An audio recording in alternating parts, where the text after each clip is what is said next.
Another day, another vlog and tutorial na naman mga kaayos, no? So alam ko na dito ka dahil yung DVD or VCD player mo is nasira. Kaya andito ako ngayon para ituro sa iyo yung step by step kung paano ayusin yan.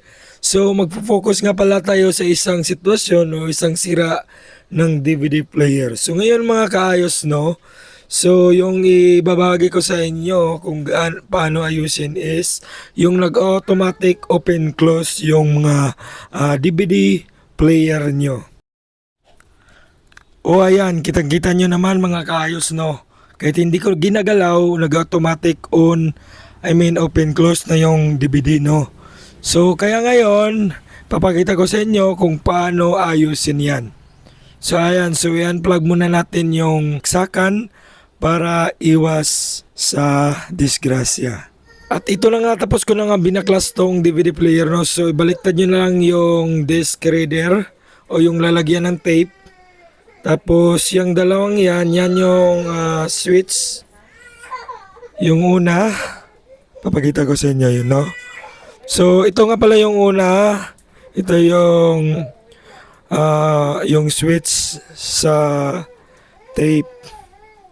No, kaya lilinisan muna natin 'yan para kung mayroong mga dumi, yung dumi yung nagko-cause o yung dahilan kung bakit nag-automatic on and off, open close yung mga DVD player natin, no.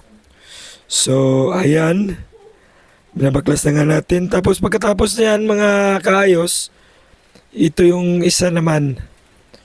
No, so ito yung nagre-read ng tape kung ano yung nasa loob ng tape or ano yung laman ng tape, siya yung nagre-read or binabasa niya, tapos kaya yan makikita mo yung pinapalabas mo, no.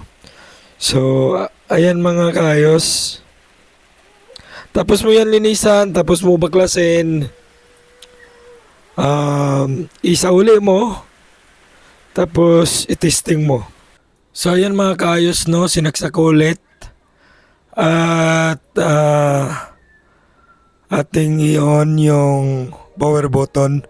So ayan mga kaayos, no, nagloading na siya. Yan yung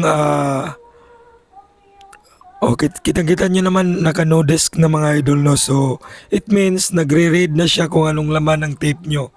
So ayan mga idol, at hindi na siya nag-automatic open and close.